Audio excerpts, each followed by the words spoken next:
Looking forward to the massive game that's ahead of us. Cannot wait to see what's going on. We tried to get online before the team lineup came out so we could give our initial thoughts, but it's beat us to it. The official lineup's now come out, so we're going to be discussing that with you for the next 10-15 minutes. Let us know your thoughts. We're looking forward to discussing the lineup, any score predictions, and I have my my manager above me, my coach, my trusty sidekick, my wingman, Mick Ruby. Here he is. Good evening, mate. How you feeling about the game? Mixed emotions, mixed bag. Am I nervous? Yes, I am. Does this matter? Yes, it does, Phil.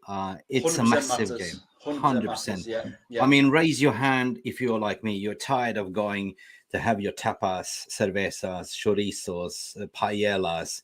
We had so many Spanish teams, so we should actually be dominating the Spanish La Liga at the moment, right? So, I mean, we overcome Barcelona, we overcome, Real Betis, and now, of course, it was a freak accident, with the OGs. So obviously, we're going down there to a different side of Sevilla, because they are not the same team as what we are used to. Everyone is saying this is Sevilla's cup. They won it 3-4 times in a row, or 3-4 times at least. But it's not the same team, and it's not the same manager. They have an interim manager with no Europa experience whatsoever. The lineup, what we have, I think it's going to be, interesting to see, Phil, to be honest. Of course, we're missing the captain, our captain, Bruno, who hasn't actually missed one single game almost for the whole season. He played every single second, every single minute. Maybe he needs a rest, because we do have quality to come inside, like in Sabitzer and stuff like that. Yeah. Yeah, I think the only problem with Bruno missing this next game is, I mean, he's had his critics throughout the season. I'm not sure why. I mean, I know he's had his moments. Not all his passes come off, not all his shots come off, but at least, if you don't shoot, you don't score. If you don't pass, you can't complete it. It's simple as that. He's got to try these things. And we have seen other players in the league with better success rate, but at the same time, he's trying. He's still got 10 goals and 11 assists all the way around. He's been great for us this season. Now he's not in team of the season nominees. I have not got a clue with some of the numpties who are in there. Right. But tonight we probably will miss him. But we have obviously got amazing players who are taking his place, such as Sabitzer, who scored 2 in the last game. Casemiro's back. Eriksen. It's going to be exciting to see Sabitzer, Casemiro, and Eriksen all together, because that'll be the first time we've seen that. Of injuries and suspensions. And so, I think, when you look at, I'm still feeling I've got to feel confident, because at the end of the day, we're Man United. We beat Barcelona 2 games. We played them twice. We beat them twice, and we won them over 2 legs. However way you wish to look at that. And at the end of the day, last week's game 2-0 should have been finished. If Malacia hadn't made that one mistake at the back, which, let's be honest, it was a mistake. It was a freak mistake, but it was a mistake. And then they would never have got that second goal. It just wouldn't have happened. We wouldn't have succumbed to the pressure. And then the own goal off Maguire's head, nothing you can do about that. I know he's got a big head, but, usually it's a good thing. This time it wasn't. So you want to hear a joke? Go for it.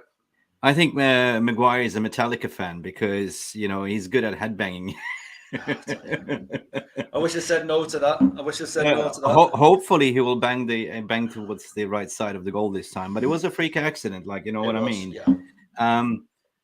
On that note, I think most of our United fans have the eyes on the prize and going all the way to Puskás Stadium in Hungary, right? So in order to do so, we need to overcome today. And it's all about to finish the dinner. As what I said, we had a lot of these chorizos, tapas, cervezas. Third time that we go to Spain. I'm tired of Spain. Let's go. Let's have a Juventus, depending on what they're doing. I mean, who do we have? Do you think Juventus is going to pull it through tonight? I think they've got the team to be able to do it. There's no doubt about that whatsoever. They've certainly got the squad to be able to do that and pull it out of the bag, because I just don't think it's over. At the end of the day, Sporting, that they played really well in the previous game, pulled out some surprises out of the bag already. Juventus has got a 1-0 aggregate lead over Sporting going into the game. But that can easily be overcome. I mean, an early goal from Sporting, it changes the game, doesn't it? They're at home. I was quite, I mean, to be honest, I was very impressed with Sporting, who actually knocked down Arsenal, knocked them out.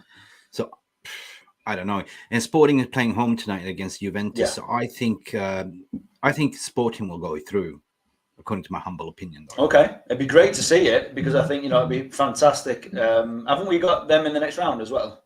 Maybe, I don't know. Do we? I don't know. I haven't seen the draw. Mate. I can't remember either. But I know that Juventus had 1-0 in aggregate. They're going away and playing in Lisbon. That's going to be a tough call, right? That's going to be very, very tough for them to overcome. So maybe Sporting Lisbon would overcome them with 2-0, 2-1. I don't know. But we're here to talk about Manchester United. And of course, I initially did this lineup, right? This was the most logical lineup, depending on the form of Luke Shaw. We had some positive, injury news yesterday that Rashford is back, Luke Shaw is back, Malacia is back, Sabitzer is also back.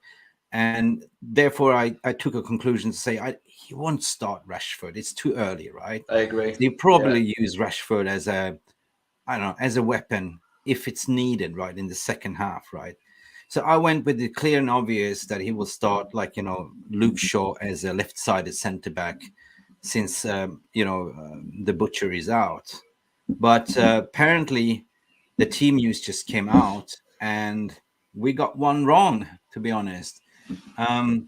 So the confirmed lineup that just came out, actually, it is De Gea in goal, Dalot, Maguire, Lindelof, Aaron Wan-Bissaka, Sabitzer, Casemiro, Eriksen, Sancho, Martial, and Anthony. So the only player out of this predicted lineup, it is actually Shaw for Maguire.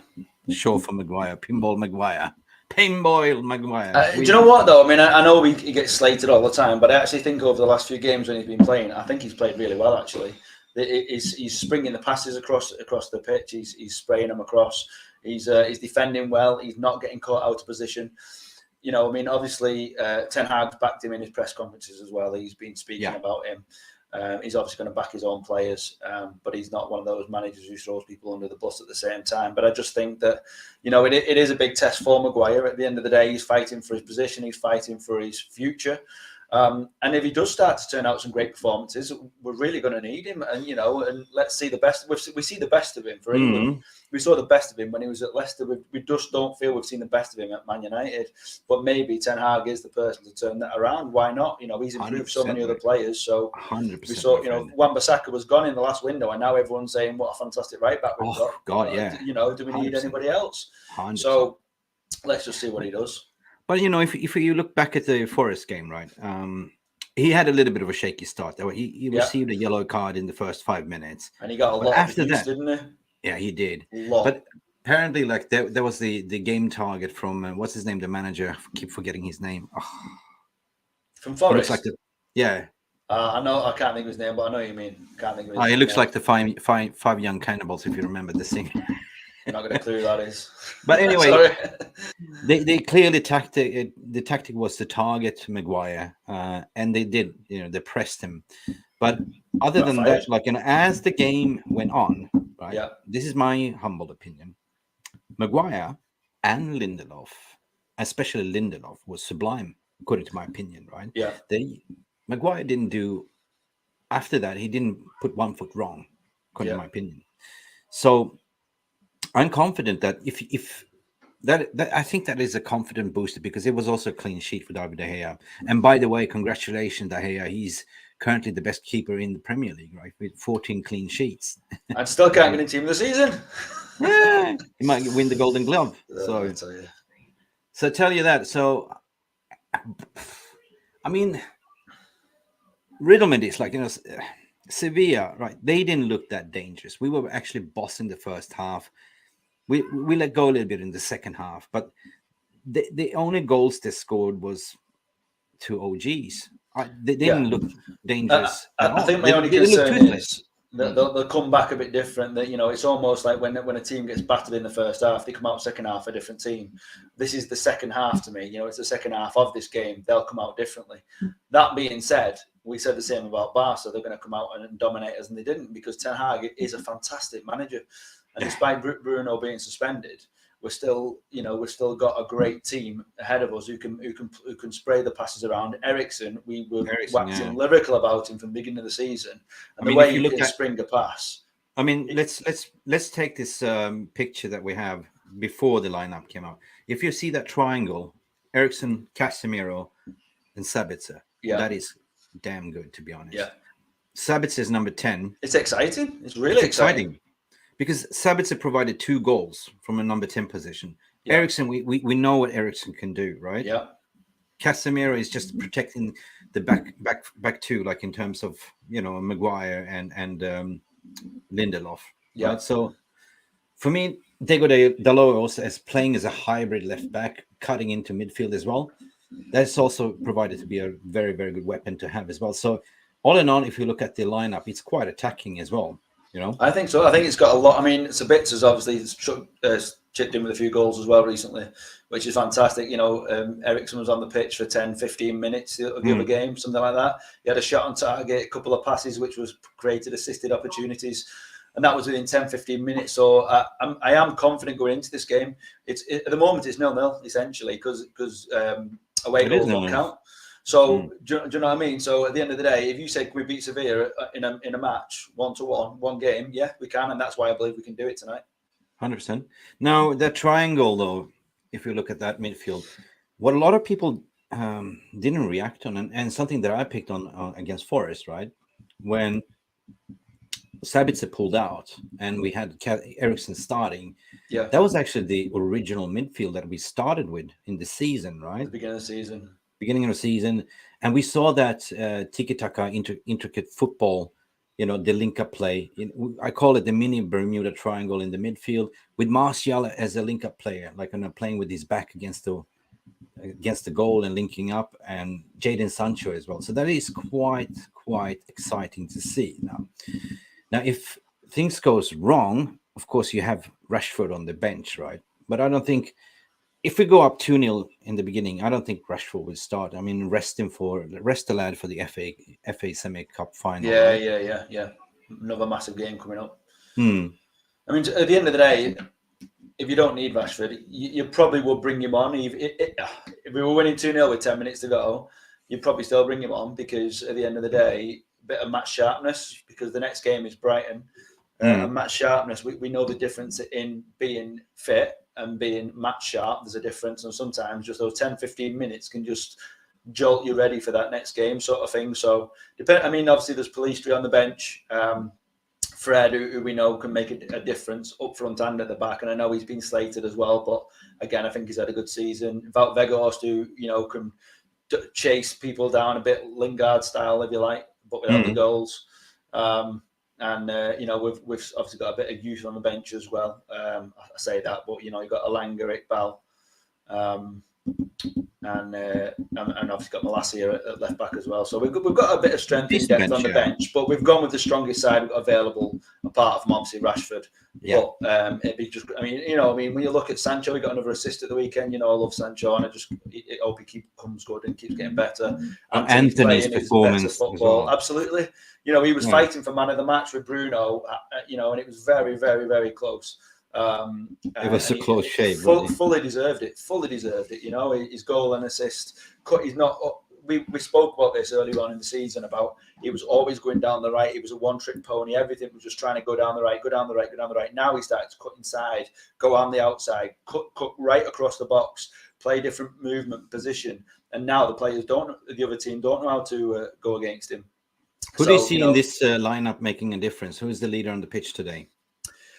I think you're gonna have to say Casemiro, just because we know the difference that he does make to a team. But you could stand there and say, well, actually, you've got quite a few leaders on the pitch. You've certainly got Casemiro, Eriksen, Sabitzer's a leader in himself. Lindelof, he's for Sweden. He's a leader for the team. I'm Swedish. You've got say again. I'm Swedish, so I know. Yeah, but do you know what I mean? So you've got leaders all over the pitch. Maguire, he's captain. So people might not say that they lead, but if everyone plays the leading role, at the end of the day, you want 11. You've got De Gea, who people were shouting should be captain. You've got essentially 11 strong leaders, 11 strong players. I can't see a weakness in that side. I know people will say Maguire, but at the end of the day, I think he's been a strength recently. So I think Casemiro will be the difference. 100%, and we do have options on the bench, and it kind of feels a little bit refreshing, because we had Lady Fortuna, the footballing gods, have not been on our side this season at all. So, I mean, it's kudos that we are currently hard work to sit on the third place. It all comes down to Erik ten Hag's brilliance, in how he's nurturing the players. I mean, great news as well. Like Garnacho is back in training. Yeah, 100%. So yeah. I do expect a strong finish of the season. We have how many games do we have left in the Premier League? 8, right? 8, I think, something like that. Yeah, 8, and then we have. If we pull through today, we have semi-final and finals, and the finals will probably, I think, it will be played 5th of June, right? Something like that. There or thereabouts, yeah. Or 30th of May. Is that what it is? Stadium, yeah, 30th of May, Puskás Stadium in Budapest. So I'm tempted to book my ticket to go to Hungary. That would be amazing. It would. That would be amazing. But yeah, obviously. So before we run out of time, because we've only got about 5 minutes left, what's your score prediction for tonight, Mick? What do you think? Oh, listen, that's a good question, Phil. You know me. I always go. No. You wish. One thing that I don't wish is that it will go to extra time and penalties. Yeah, we don't want that. Like the last time, right? And De Gea will be the final penalty kicker. I don't want to see that ever again. No, never. Scarred for life. What I'm comfortable to see that Mick Ruby's classic 3-1. Okay. I go with 3-1 Manchester United. I think it will be a 3-1. I think we will score 1-0 in the first half and 2 in the second, right? And then we'll get back 1 in the second half. Okay. So then we'll go in 1-0 at half time. I think it'll be a bit cagey. I think Sevilla have got that within them. I think we'll try and come out the traps like we did last week. If we don't get an early goal, it could be a 0-0 at half time. I don't think it'll go to extra time. I just don't. I think there'll be enough in the. Do you see them park the bus? I mean, one player there, right? Or Sevilla? No, it's Sevilla. I don't think they'll park the bus. I just think they'll be controlled because they know what United can do. And when they look at the lineup, they've seen what Anthony's doing. They've seen what 𝒂𝒃 did, which was a surprise to them. They'll be ready for him, but you can't be ready for everybody because we have now got goal scorers all over the pitch. Dalot scored from left back. The only people who've not scored who were in the starting lineup today are Maguire. I don't think he scored this season. Lindelof and Wan-Bissaka. And everybody else has scored goals. So even if it's only one, all right, Dalot's got his first one, so I'm kind of squeezing him into that thing. But he played well from the left. We saw it at the weekend. Absolutely fantastic. Okay, so what's your score prediction then? Come on, mate. My score prediction, I'm going to go with 2-0 Man United. I'm going to go 2-0. Yeah, in the second half. You don't think they will score? I'd love them to score in the first half because I'll relax and enjoy the match a lot more. But I need to. If Seville score first, I'm going to go with 3-1 United. If it's 0-0 at half time, I'm going to go with 2-0 United. Is that allowed? Yeah, that's allowed. I always say 2-0 United, but 3-1 is my preferred score. My preferred score is 5-0, but we're not talking about what's preferred. If I have to place a B shares like Manchester United sells, I will go 2-0 Manchester United, 3-1. I think it will be 3-1. As I said to you, I think we'll go to 1-0 up in the first half and 2 in the second, and we will relax in the second half and let one in. That's what I think. But we will see, man. We will definitely see. Guys, before we go, if there's any people watching, drop us a comment in the description below. What is your score prediction? Do you think we will come home and eat fish and chips and be happy? Do you think we will go all the way to Puskás Stadium to eat goulash? I'm using a lot of, but when I'm using food is because we need to finish the dinner. You know what I mean? Absolutely. And guys, please come back after this show. We do the final score. Call a spade a spade. With Jay Daly, myself, Phil might be coming on. There'll be a lot of people coming on. If we win or lose, we are there for the team. We are going approximately 30 minutes after the whistle. It's depending on, I put 22:15 UK time. Depends on how it goes. It might be extra time. It might be penalties. But click on the notification button so you don't miss. If you haven't liked and subscribed, do it right now. Watch it on Twitter.